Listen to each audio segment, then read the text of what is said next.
Hey everybody, welcome back to Gardens the Untold Story. I'm Ken Somerville, my co-host Andy Lopez, the Invisible Gardener.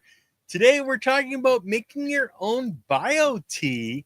So Andy, how do you make your bio tea? I go buy some chamomile and I put it in water, and that's my bio tea. Actually, I'm No, not we're not kidding. talking your own body for bio tea. We're talking plants here.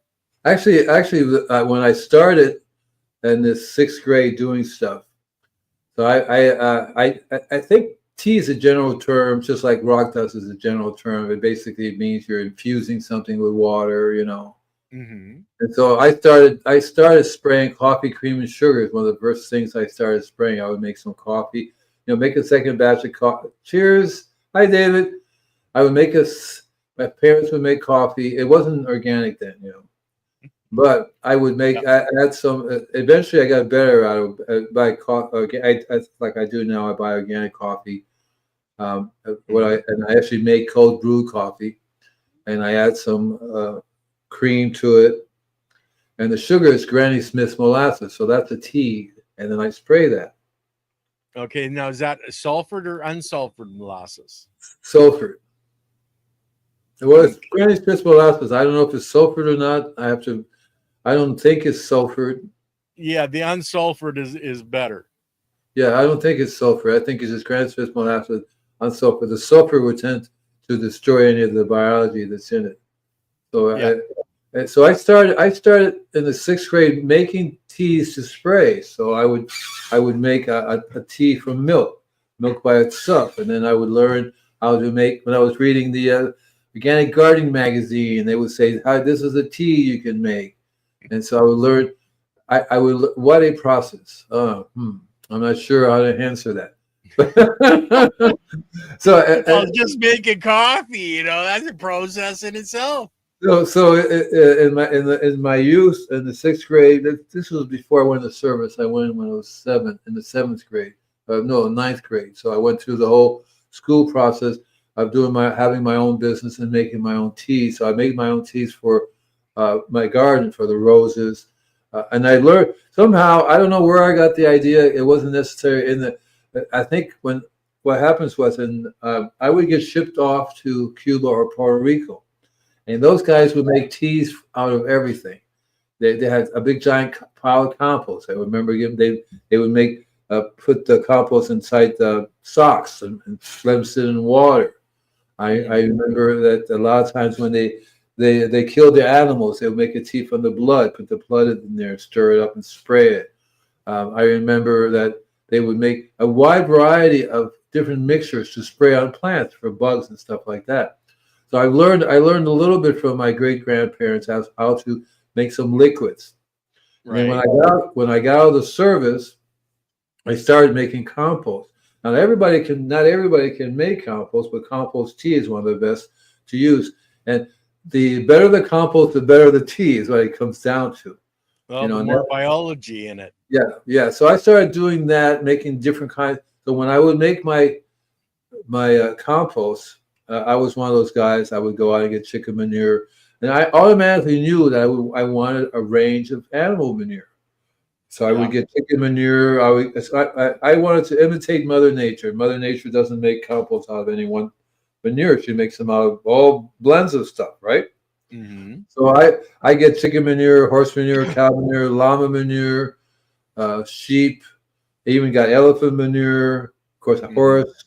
So there were a few more in there that I'm probably missing. But in the process of doing the composting, I will often make a manure tea. So chicken manure is very different than horse manure. Chicken manure is a hot manure, so if you use a small amount, very high in nitrogen, whereas horse manure is not. So I was making different kinds of manures, and the manure to me was something that's so biologically active. I didn't call it biologically active, but I knew it was very active. Yeah. And because of that, it really worked on different types of diseases. So I learned that when a plant has a disease, not so much your vegetable plants, but trees, lawns, roses, I would make a manure tea and spray it. And I realized it would knock off it would kill the disease. I would also inoculate the. So you have a lot of times when you have a soil, you would put in a garden or something, or you have a disease in the soil. So, for example, there are different diseases that citruses get. So you learn from experience that if your disease, if citrus has a disease, you take it out. You don't want to put another citrus in the same ground again because you'll get the disease again.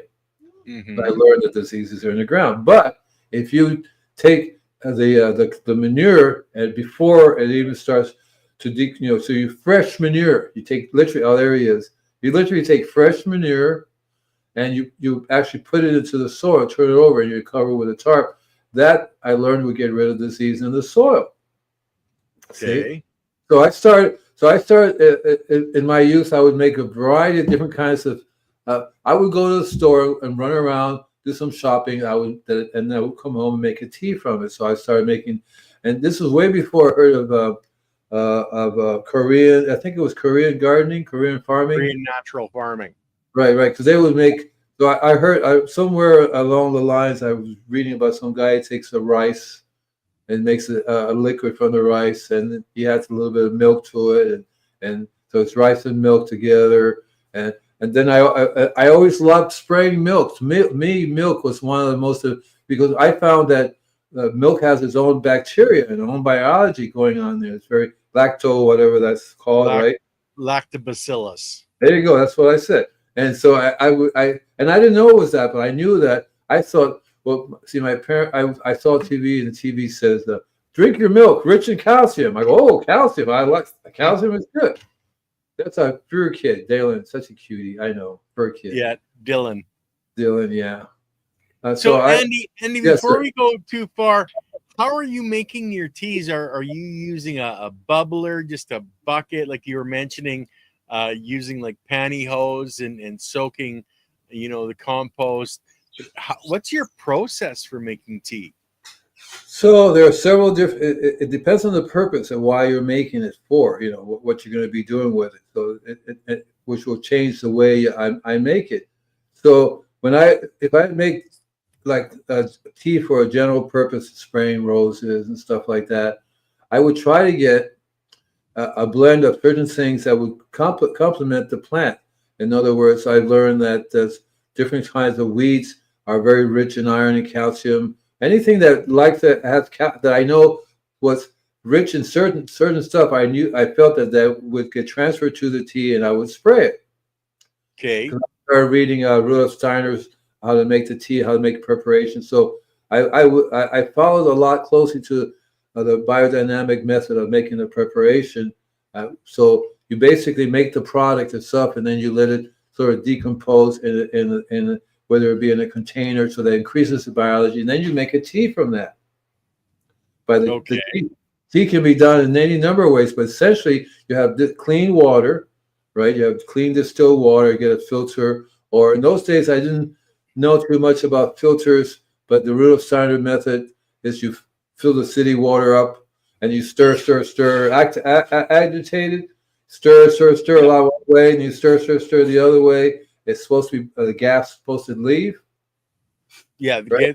get the chlorophyll or chloramine out of it, or the chlorine. Right, so I felt that would clean it up, and so I didn't know much about bubblers until I got out of the service, and there was a bunch of different ways I saw a fish tank with a bubbler, and the guy says that puts oxygen in the water. I go, oxygen is good. I got a bubbler. So I got a bubbler, and I didn't relate to the fact that bubblers and oxygen would make the biology really super happy because they love that. They need oxygen. If it's an aerobic, biology, it needs that oxygen. Yeah, so it worked out really well because I felt, and the way I could tell it's working, you can smell it. Yep. You literally smell. You go, oh, if you leave it there a day or two, you go, wow, that's really okay. Right? Yeah, if it doesn't smell good, you don't want to use it. It's exactly right. But to me, I actually wanted to make it smell really bad because that's when I would use it for very tough diseases. I could spray it for ant control, bug control. And I felt that the stronger it was, the more it would repel these creatures, right? I felt that way.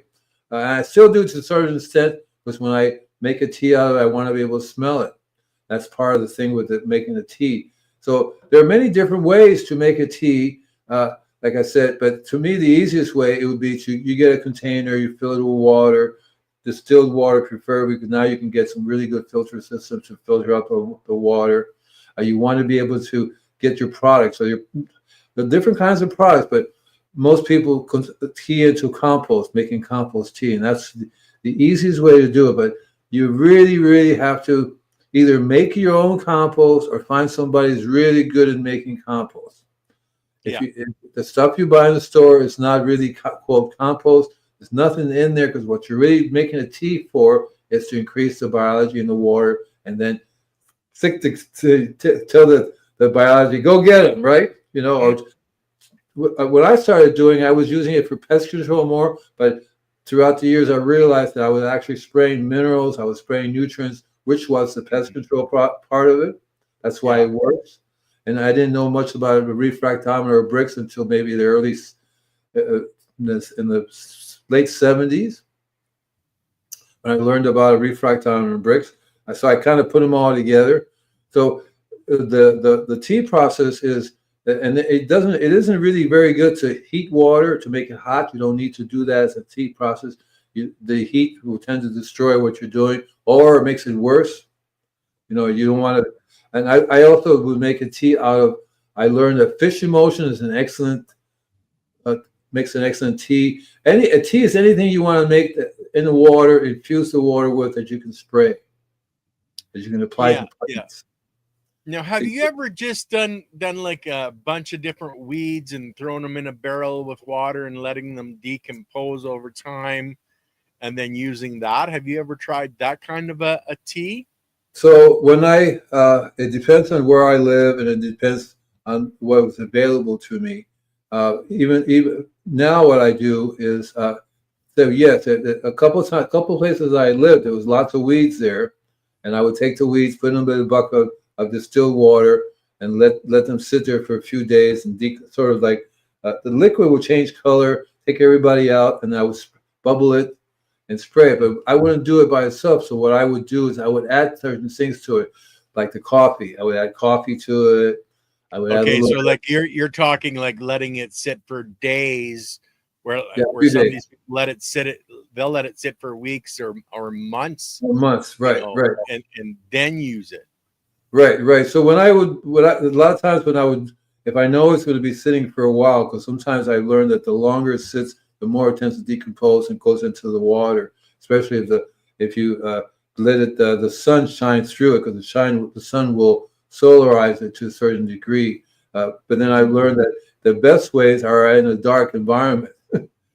So rather than letting any sun get to it, that's the real Steiner's technique. He would do it in a dark environment, or in the ground, buried in the ground, and he would let it sit there for months and months until he was ready to use.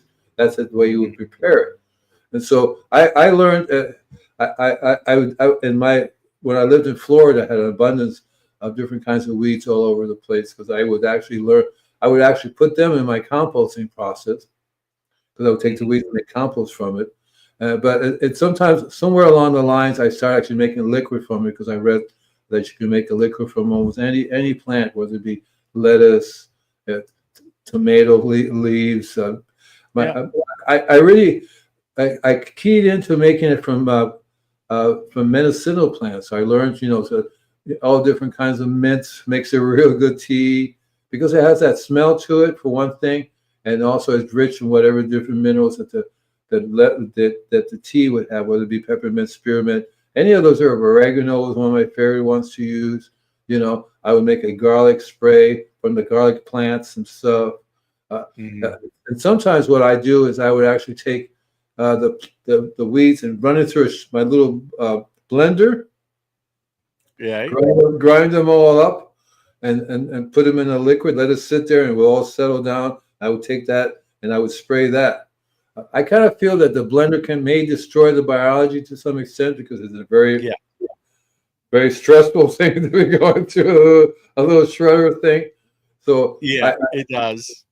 You're right. So I kind of stopped running it through the shredder, because I used to even do the the blending thing for the compost thing, and that wasn't very good. I would pour the liquid and make the compost from it, but I didn't. I kept getting notes from the biology. You just killed everybody. I go, oh shit, sorry guys. Well, that's one of the reasons when we're telling people the different pumps to use is you use a pressure pump, not an impeller pump, because the impeller pump will damage the biology.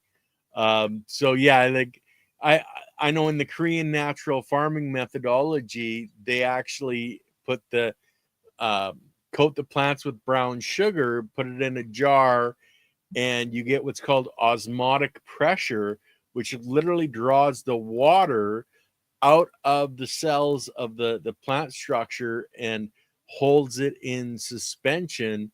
So you're getting the water coming right through the structure and not breaking up the cell, so you don't lose any of the biology that's coming with that water and being drawn out. It's called an FPJ, or fermented plant juice, or a fermented flower juice as well. So the less you have to destroy the material, the less damage you're going to be doing to the biology.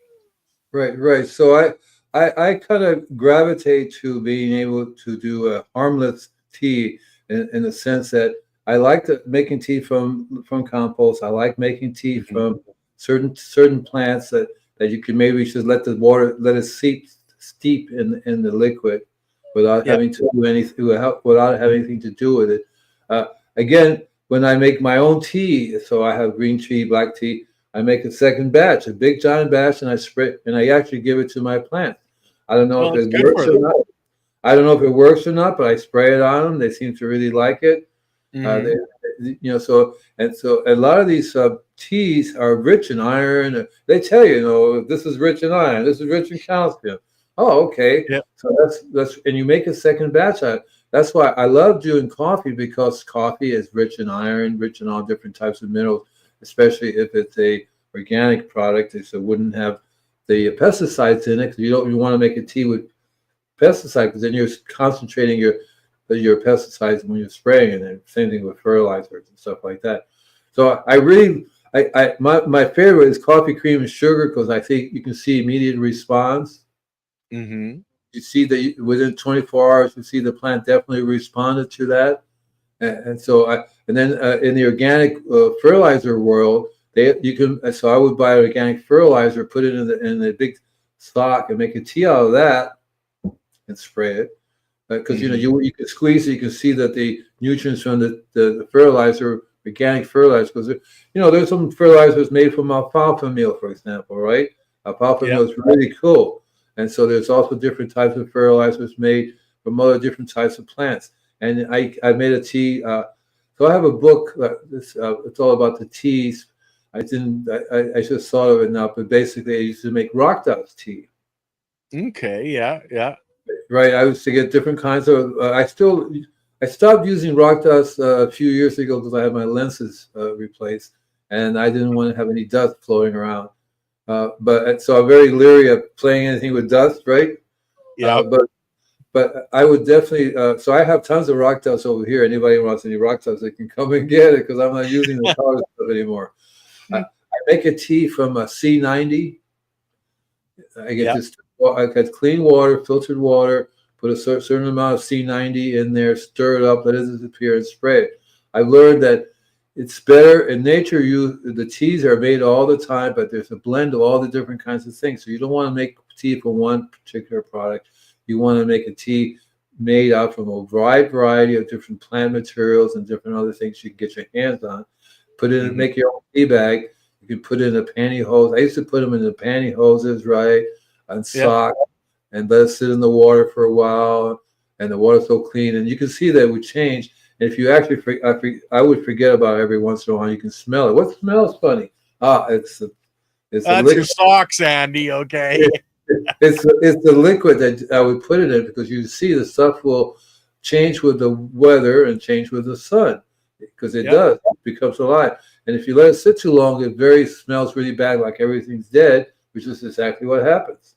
It putrefies and it stinks. Yeah. So making teas is it turns out that it happens to be a very, very important aspect of gardening because it's foliar feeding. You learn how to spray the Mhm. plants. And that's always been the key to my ability to heal plants because I realized that uh, the root systems are not working, and Yeah. they still have to eat. And how do they eat otherwise? So in Mother Nature, it's through the air, Hmm. on the leaves. And Mother Nature has bacteria on the leaves, in the air, everywhere. You go to a place that doesn't have any humans, you're going to find that bacteria is everywhere. The living air, the air is stuff is alive. You can take Yeah. rainwater is one of the best things to make a liquid from because usually it's not toxic unless for some reason you're in some place that has definitely acid rain or something else is going on in the environment, to cause the water to be bad. So I learned that the reason why you do this tease is because you want to get the biology into the plant through the leaves. Yeah. So if you Well, think and that's one of the things people need to understand is the nutrients isn't just coming out of the soil structure, especially if you have bad soil. You can literally add the biology and the like calcium, magnesium, phosphorus right in at the leaf by doing a foliar feeding. You can add everything the plant needs, and that's why Andy has such great success in saving the trees. Is he's feeding it where it needs that and allowing the soil roots to start gaining slowly over time, as long as you're doing it properly and you're not overdoing any one particular thing, because then you're going to throw things back out of balance. But before we go on, Andy, there was kind of a statement I wanted to clarify. And you're correct. Chloramine does not gas off like chlorine does. Chlorine, you can just let the water sit for 24 hours. Chloramine, you chloramine literally is something have to different. filter it. Yeah, chloramine is something different. There's lots of things you're Yeah. going to have to filter off. Uh, Usually, the things that they put in the city water nowadays there's even more stuff. I was going to say it can be easily uh, cleaned through agitating it, but now they have some things that do not uh, Gas off. disappear, gas Yeah. off. They actually concentrated more. So but one of the things that makes it important, and this is why it works for a lot of people, if they have a sick tree and they've done some organic, even if it's organic fertilizer onto the root system, the plant may not get any of that. Mm. May not get any of that at all. I mean, the wind may blow it away. So you have to do two things at the same time. One, it's like what is it called when you're guys in the hospital and they get the little An ball. intravenous. There you go. So that's what in essence what that is. It's an intravenous. Here, I know you're going to enjoy this. In the beginning, some plants go, I don't want it, I don't want it, I don't want it, I don't want it because they're already going to die, right? They're in the process of non-functioning. The diseases and pests, when that happens, when your plant has diseases or pests, it's because the tree says, I give up. I'm not getting the food, I'm starving, I don't have the minerals I need. And so foliar, they absorb it whether they want it or not. It goes right Yeah. through anything with us. You put something on our skin, if it's toxic, you're dead. You absorb it whether you want it or not. And so Yeah. I learned the value of foliar spray, and you have to spray, and the spray is the teas, the liquids that you make, and there's endless amounts of different liquids that you can make from the weeds, from things you can buy in the store. You can make it from off of rice. You can make them off of any organic product that Hmm. like coffee. I really like Granny Smith molasses because it's rich in iron, for Hmm. example, richer than any of the other. Most farmers now they buy molasses, and the molasses itself is rich, but also the molasses is a form of sugar that the plants need to absorb anyway. But I And the realized, biology as well, Andy. It's a sugar source for promoting the growth of the biology. But yeah, remember, guys, Andy's saying put in the molasses, but I'll tell you one thing: if he's doing like say 5 gallons, he's putting in maybe a tablespoon.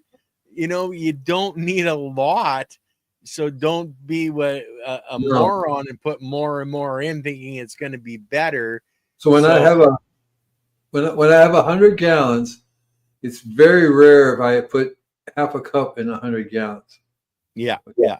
I think 100 gallons and half a cup is about right. But then again, I don't do it by itself because I learned that the molasses can be increased in value by adding a few other things. So that's why I love you buying. Like you can add molasses to your compost tea, for example, and aerate it. Boom, right? See what I mean? And so the molasses is really an energy source for the biology, Yeah. and you find that they really, really like that. I did maple syrup. It's too expensive to be doing maple syrup on any kind of regular basis, and the same thing with honey. Even though honey does work, and so does maple syrup, but molasses sticks out because it's very, very rich in all these other different. Not just iron, I mean calcium, magnesium, you name it. It's very, very rich in all these things. So you make a tea so that you can feed your plants while you're healing their root systems. Yeah. Yeah. Okay. And the healing process takes a long time either way, because if you start foliar feeding a plant, the plant's not going to take that immediately, process and use it and grow and be happy. No, it takes a long time for it to start to heal. And what has to happen, it will never heal. It will never heal if the root systems are not healed. So you can do that all you want to, foliar feed all you want to, and the plant gets some of it, but then it goes right back to where it was before. My roots hurt, right? Yeah, you gotta create that living soil for the plant and the roots to really function properly. So the foliar feeding is going to benefit, but it's not a long-term solution for a long-term plant like a tree. It's just when you I forgot the name again. When you give them the thing, what's it called again?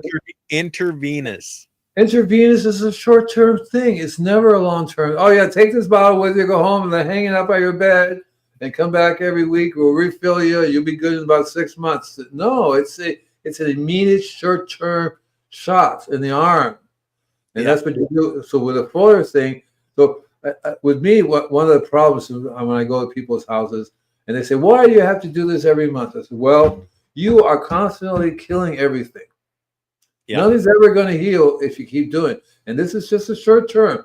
The spraying gives it trace minerals, gives it food. I also spray it on the ground. I also soak it to the ground. But there has to be something there alive to respond. There has to be something there alive. Otherwise, you could do this. It makes good money. You can keep them alive up to a certain extent, but then you're going to get more diseases, more pests, and it doesn't really work. What is dope? Is that the guy named Dope Smoke? Yeah. What does he say about fermented Kentucky? What? Every tea I've made for the past 10 years has been a third cup to 5 gallons of water, and have never had issues, but success with terpene rich and sticky flowers. Definitely the quality matters. Right. So he didn't say what kind of tea he made. I'm assuming it's some type of compost tea, or there's so many different types of teas that people can make. Actually, he did give his recipes. Let me just scroll back up. A good botanical tea I use out to be biostimulant for plants: 1 cup kelp meal, half a cup alfalfa meal, and a third a cup of molasses. Bubble for 24 hours and feed to the ladies. Yeah, or the guys, or trees, or because it's not just for these ladies, but roses love it. Your lawn will love it, because they all keyed into photosynthesis, and photosynthesis is the process of turning sunlight into sugar. So you can definitely, and if that system is working, you don't need to do anything, right? But usually the system is not working for them. They can no longer process the sunlight into sugar that they can use, because they're functioning. They're not functioning correctly. Something's wrong in their absorption process. Usually what happens is that my experience has been, I just saw that the other day, chemical fertilizers, high nitrogen. High nitrogen inhibits the absorption of trace minerals, and high nitrogen causes a great deal of stress. The greater the stress, the greater the pests and diseases. They grow really fast. Keep going, Andy. I'm going to grab my puppy dog. I can't do it. Okay, fine. All right. Hey, guys, look. Well, he's gone. send me an email and I'll send you a free electric car. But compost tea is absolutely amazing when you learn how to when you do something and the plants respond, then you go, that worked. You do something and the plants didn't respond, you go, well, I'm doing something wrong. Just remember, key into the process of making as much trace minerals available as possible. That's the reason why you're doing the spraying. So different plants, different things provide different trace minerals. So you want to get in the habit of rotating through your teas, unless you're absolutely certain that you're getting all the. That's why I like C90 SEA 90. It's got 90 trace minerals. Remember what I said, guys. But he was gone. Send me that email, and the winner gets a free electric car. Okay. Oh, hi. I didn't see Yeah, right. I didn't see her back yet. But so that's the most. You have to say, why am I spraying? What is it I'm doing that for? You think you're feeding them? You are providing them with the trace minerals they need, and you still have to provide the trace minerals in the soil. And it doesn't work to say, okay, it needs 10 pounds of this and 10 pounds of that. You have to give it a complete blend the way Mother Nature does it, right? And then you have to set up the functioning for the soil. So you can spray your soil all you want to, but if there's nothing there to respond, so you have to combine it with having live compost.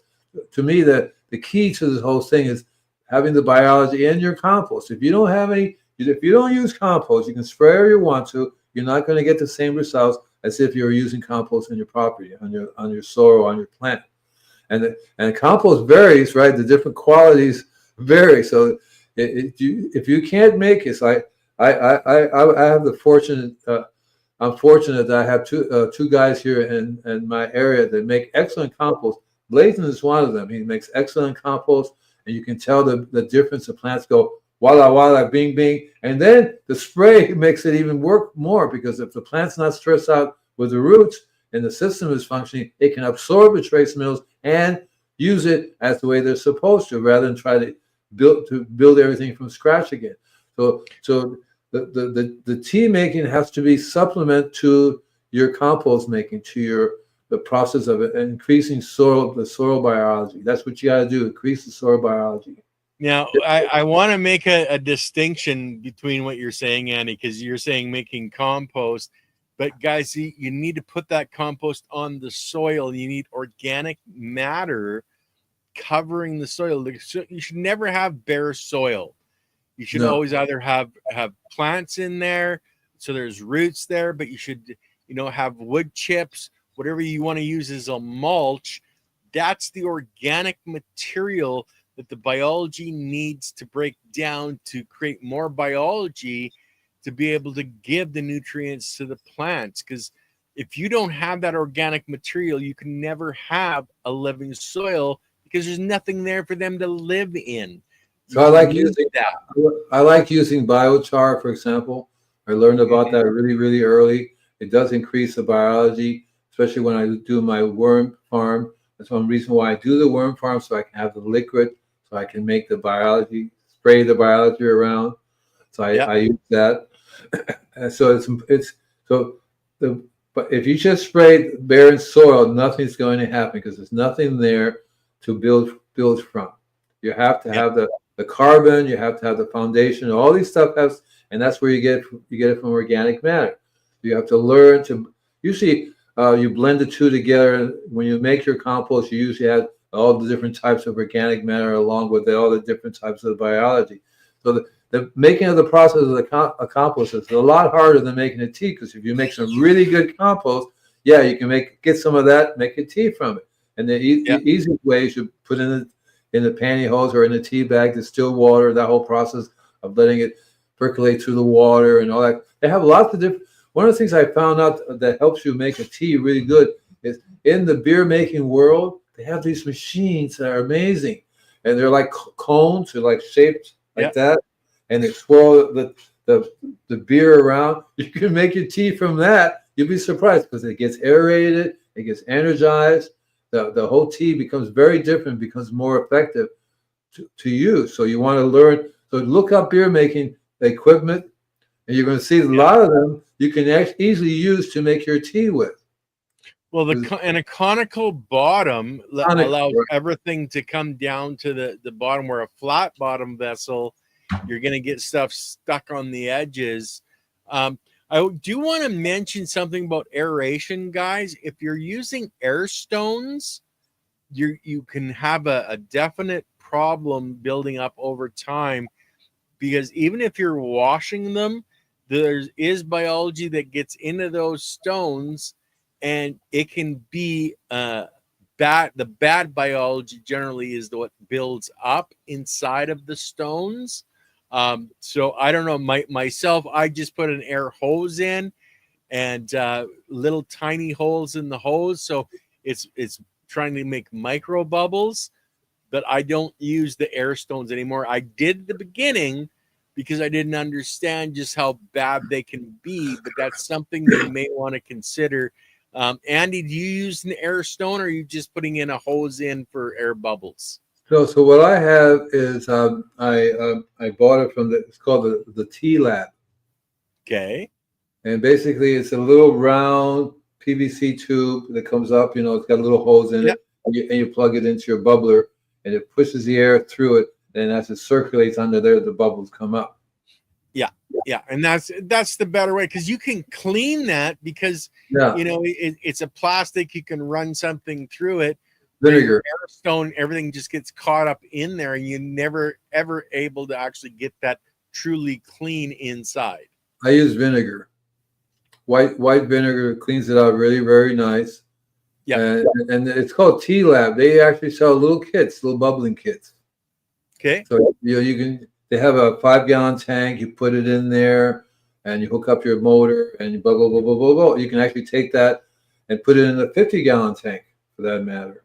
Mm-hmm. So in Florida, I had a 50-gallon tank, which is basically a wine barrel, right? And it had the bottom layer with some rocks, so they didn't clog up the nozzle, and the water would be circulating inside this wine barrel. Yeah, and really, very, very nice. I even started using the beer making machines. The conical ones were excellent because they put air through it. Air bubbles, bubble, bubble, bubble, bubble, bubble. Yeah. And you have to learn the length of time that you're bubbling it makes a difference. So you can do it for an hour, or you can do it overnight. So now, also temperature outside temperature makes a big difference as well. Right. So it's all temperature related. So if you're freezing out there, you're gonna have a hard time waking everybody up. That's what it comes down to. Like right now, it's really cold, but not freezing. So the days are warm enough for me to make a liquid. That's why I use the worm. But if I was just to make it straight from compost, it would be way too cold. It would not be as effective until springtime, when I could use it then. So the temperature definitely makes a difference, because everybody tends to go to sleep. Leave me alone. I'll be back after winter time. But that's normal. That's the way it works in nature. In nature, when the snow comes, the body takes a break. Mm-hmm. We do have a couple of questions, Andy, from Serena. I found an earwig in the house a moment ago. What is the best way to control them organically? Well, there's nothing wrong with an earwig. Every once in a while, you can take them and throw them back out again. They're not going to do any real damage. It just came in. You don't really need to kill them. You'll find that there's lots of different things that you can use to control them. I like the word control rather than kill. So one of the things you can use is learn how to make a tea. So you can make a tea from peppermint, and you can spray the area around the house. That'll work. Peppermint tea. You can spray with chamomile. Let's see, it would be there's a bunch of different. The stronger it is, right? The stronger the smell. So peppermint's really good. Spearmint, oregano. You can make a tea from those things with the spray. Coffee really, really works well, but you don't want to be spraying it in the house. One of the things I learned you can use is soap. So there are lots of different natural soaps on the market now you can learn to use. Castile soap. I use Dr. Bronner's soap to have peppermint and lavender. It's really an herbal mixture, right? It's an herbal tea, right? Basically concentrated. So they have peppermint, spearmint, eucalyptus, tea tree, all those have an excellent scent. The trick is, don't do like this lady that uses straight. So in a spray bottle, put in maybe a couple of tablespoons of the Dr. Bronner's, and then spray. If you smell it, they will too. And so you basically want to spray. You clean your house with that. So what's happening is they're coming in somehow, whether through the front door, back, or so you spray around the outside of the wall of the house. You can spray on a regular basis. It depends where you live, but that will tend to keep all creatures away from coming in the house. Vinegar works really, really good too. You learn the strength of vinegar. Remember, your goal is not to kill the little bugs. If you see them, I suppose just pick them up and throw them away. If you saw one, then just pick them up and throw them away. Put them outside. If you see a billion of them, you do have a problem in the house. See what I mean? And so it depends on the degree you have. I don't think you're saying you have an infestation. You're just saying, I want to make sure that they don't move in and kick me out. She said she found one, but let's go on to another question here. Can you brew compost tea indoors effectively? And I did it for years in my personal grow. In Canada, there is no making compost tea outside for your grow. Yeah. So yes, you can very easily do indoor compost tea. Exactly right. It's even better too because you have a controlled temperature environment. You don't let it get too cold or let it get too hot. You just have a good air circulation in there, and you learn. Like I said, the beer equipments are wonderful. You can make your own. So I have a friend who had a 55-gallon drum, put a big giant, basically made the circle where the bubblers had. He made it so that water would come out and would literally spin around the water very, very fast because it was going like that. You do want to activate the tea. You want to make the tea in a way that it would be highly activates the water. So when you start to understand how structured water works, that's how you make structured water. And Mother Nature spins it around, and that causes it to clean up. It gets rid of the toxins very, very easy, and the biology loves it. So you're doing something that happens in nature all the time. Well, you look at a stream, it's always moving the water, breaking it up.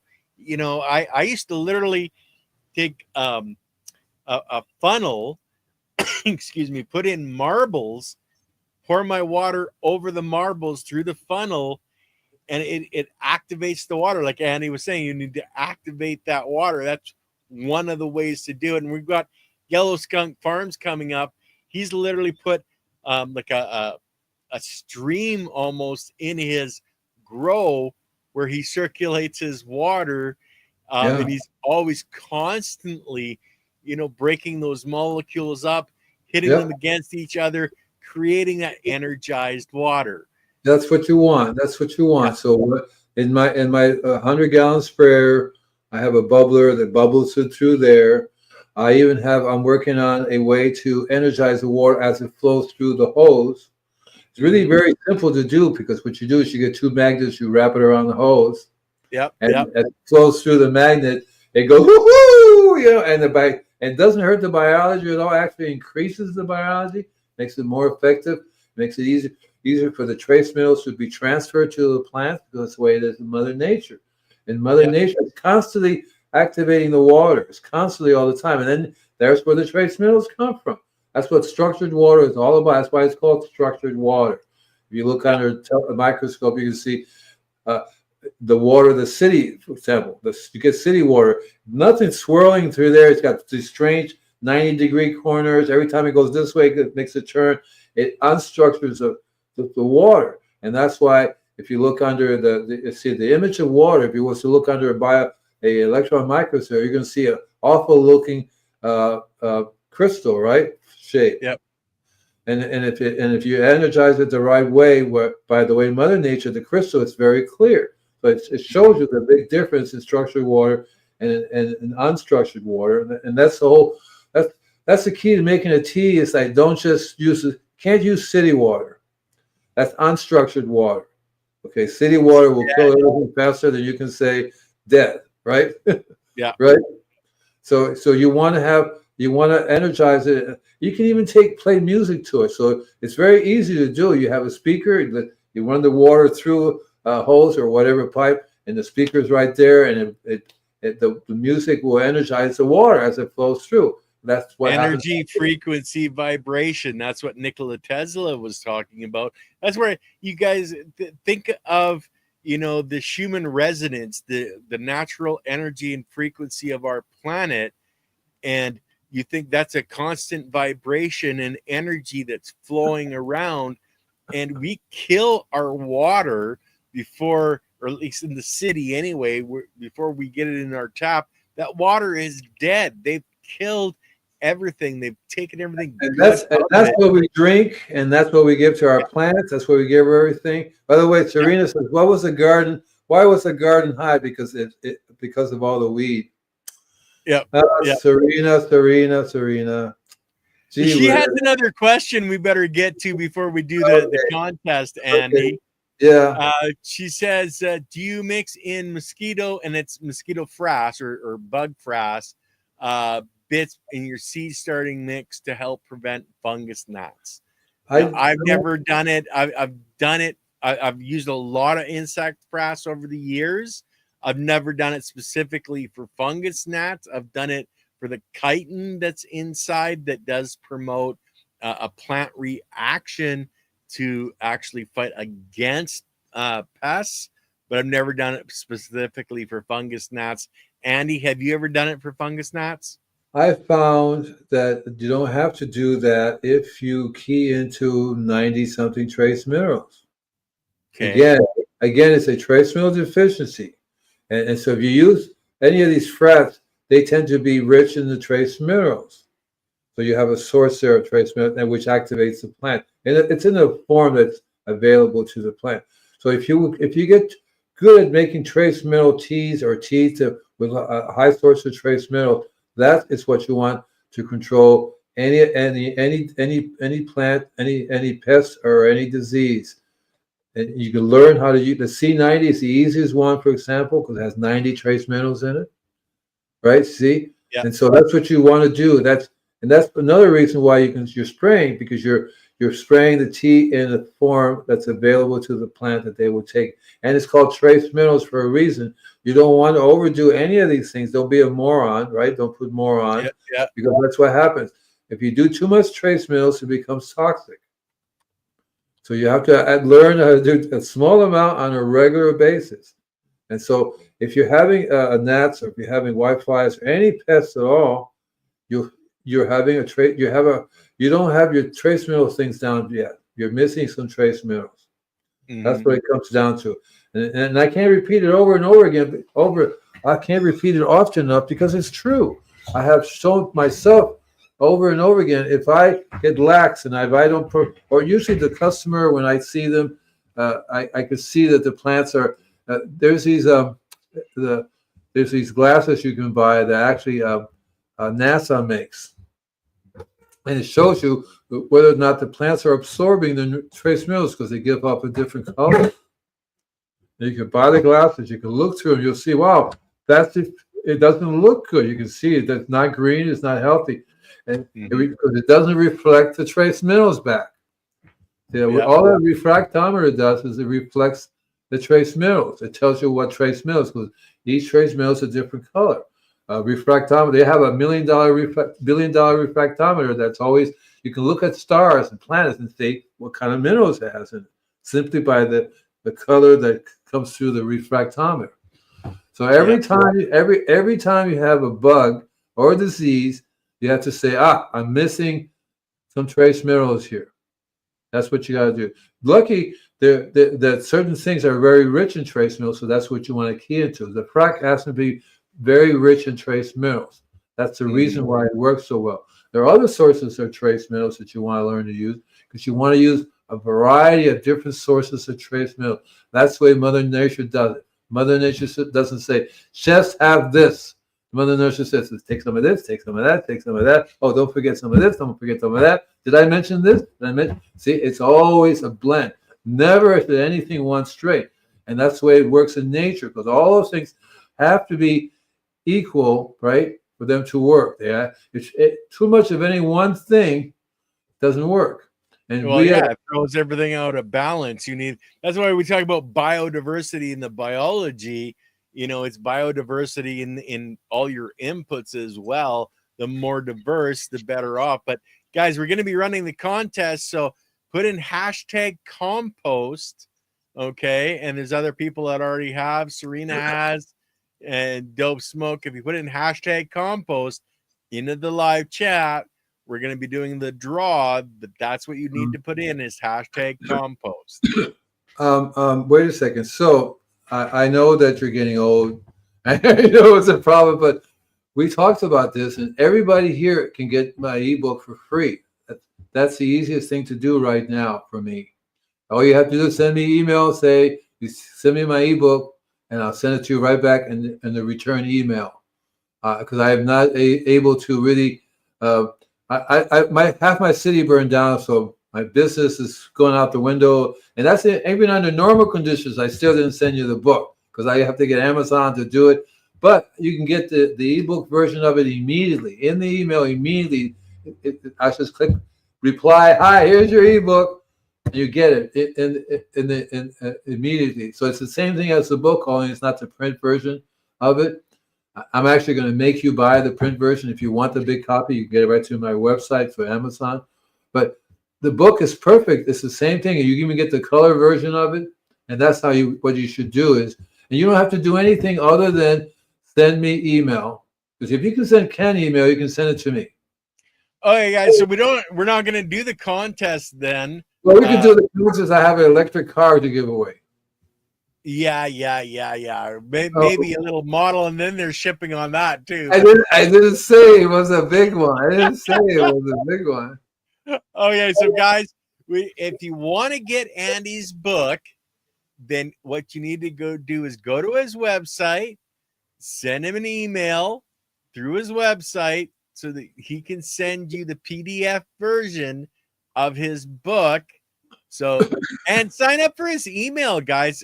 He posts, the shows every week, what we're going to be talking about, etc. So, there's always new information coming out. So, I'm going to cancel the other screen where I'm running that. So, plus, I'm getting ready to do an online workshop, and you don't really need to go to the website. I would love it if you go to the website and sign up for the newsletter. I will see that you got it, and I will send you the email. The book through that because the computer tells me about it. But if you don't want to do that, you just want to get the book, just send me email. In the subject matter, you write it's all about the biology, so I can filter it out.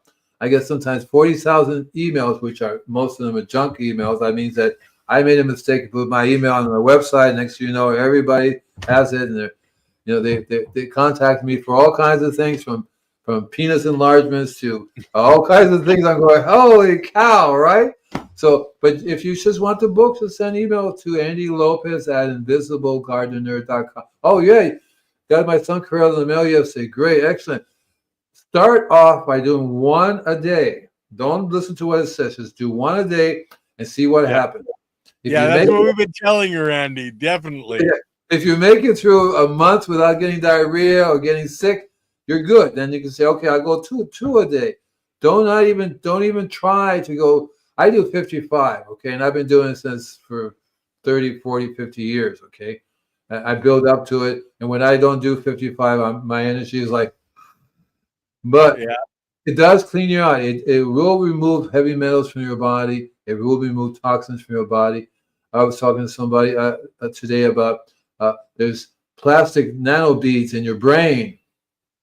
Yeah. So chlorophyll is what you want circulating in your body because when you do wheatgrass, it's chlorophyll, chlorella, and it's not just any chlorella; it's sun chlorella. There's a big difference. Most of the chlorella on the market are grown in the ocean. They have a fence, and it's like seaweed. They're grown in the ocean, and that's toxic. Sun chlorella is made indoors in a giant vat. Yeah, big difference. Pure. Same thing with spirulina. It's toxic because the lake is toxic. It collects it. So you want to get sun chlorella. Did she say she got sun chlorella? Is that what she said? Yeah. She says she got it from iHerb. iHerb. Why don't you just order it directly from the company? What I do is I think Lily was saying you can't order it directly from the company. It's all through subsidiaries now. But No, I get it directly from the companies. Here's what you do. You become a distributor. I became a distributor. And then I buy enough for me. It doesn't tell you have to have a minimum amount of sales. So Okay. I buy a box every month, and that box has four of them, and four little Mm, packets of Corella. packages. Yeah. And I pay like one third the amount in Hmm. the store. It's like ridiculous. So I become a distributor. And it's in Torrance. You just contact them. You say, I would like to become a distributor. Send me a box once a month or every other month. Fine. And they'll give it to you for an amazing price. Doesn't matter if you're in Canada, they'll ship it to you. And that's what you want. You want to be taken and you want to build it up. And if you're young, that's good. Start at a certain amount, build it up to 5, 10, 15. There's 300 in a packet. So basically, I tell people one a day for the whole 300. That's a year. You'd be surprised that alone will do. But then you can start building it up because what happens is you know inherently that you have toxins in your body. And this is Yeah. going to make you clean out. So you don't want to go into health crisis. That means you're cleaning out. You get sick, right? That's what happens. You get sick. You're eliminating toxins. So you Hmm. want to be real, and then you have to be real careful what you eat because every time you eat a toxin in your body's going to go. So you become very sensitive to toxins, and it's very good at eliminating tobacco, nicotine from your body. It's very good at eliminating lead. It's the chlorophyll. The chlorophyll Yeah. is the closest thing to your blood. Hemoglobin. It's identical. Your body says, "Oh, this is blood." No, but the other thing about it is oxygen rich. Yeah. Yeah. So, so start doing that, and I know Dana, you will love it. That you probably are very very young, but maybe 19, 20 years old, aren't you, Dana? I can tell. And it's Kind Diane, by the way. of Diane, right? Yeah. Yeah, sorry, I'm not John. Kind of So sort. I did want to mention because you had mentioned spirulina. Yeah. There is a problem. The spirulina actually has a synthetic B12, which blocks natural B12. Where's So that you're coming from? Really? yeah, Synthetic? there's medical research. You'd have to ask Lily, the doctor, but you know that's what is the better is the chlorella. The spirulina does have that issue in it, and it's from a medical doctor that's done specific research Wow, I on the didn't know that. difference between the two. Well, I Really? didn't know that either. It was Lily brought that up to on when we were doing the show on algae. It was actually after the show, and she was talking to the young lady or one of the young ladies that is taking the spirulina, and mentioned that it blocks the B12. So you're better off with the chlorella that doesn't block the B12 because you need that B12 in Yeah, your body. And yeah. Diane, she says she's older than me, or me as in Ken, and Never, yes, she is, but not by much. you're never too old to start doing the sun chlorella. It's No. that broken cell technology. So your body absorbs it. It Yeah. literally absorbs it, and it's got a certain amount of protein in it. The only thing it doesn't have is vitamin C. Okay. They also sell, since they make it themselves, they have a product that's called Wakasa.